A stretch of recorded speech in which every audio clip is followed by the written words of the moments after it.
trying to break in? Was there more than one person? I barely had time to register those thoughts when I heard the sound of the doorknob from downstairs being shimmied with, like someone was trying to open it. Our basement was essentially under the house, with the entrance being pretty hidden. To get to that door, you had to walk around the entire house into our backyard and go under the deck. You'd either need to already know the door was there, or be really determined to find a way in. Abby was whimpering and barking louder than ever, running from room to room trying to locate the threat. It felt like the whole house was surrounded. The noises from the basement grew louder, and it almost sounded like whoever it was had managed to get it open, because suddenly, the noise stopped. My heart sank. I stopped breathing, standing frozen in the silence, just waiting for the next sound.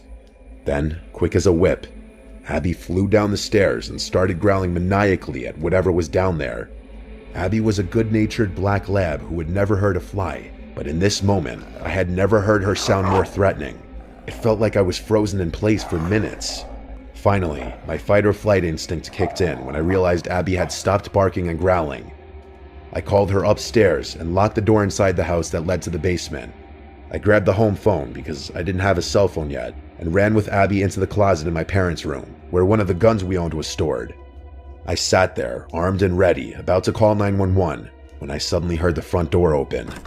Abby sprinted out. I yelled no after her, but then heard the sound of my parents' voices.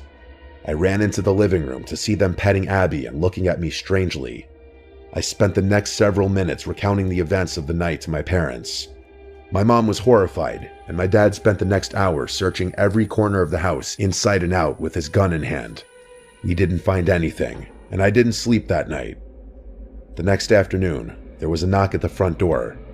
My heart immediately skipped a beat, and I instinctively darted into another room. My dad opened the door to find my Uncle Pete standing there with an envelope in his hand. Uncle Pete was a narcissistic creep, to say the least. He always mistreated my aunt and acted very weird around the kids and cousins at family parties. Nothing illegal as far as we knew, but he just had this way about him. You knew to try to avoid him. Growing up, I always felt a bit anxious whenever he talked to me.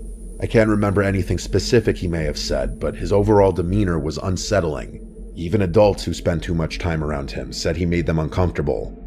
I played softball, and his daughter, my cousin Kate, played in a league a few years below mine. I loved my cousin and always felt bad for her, having such a creepy dad, so I would often give her tips or help out her team with pitching and fielding lessons.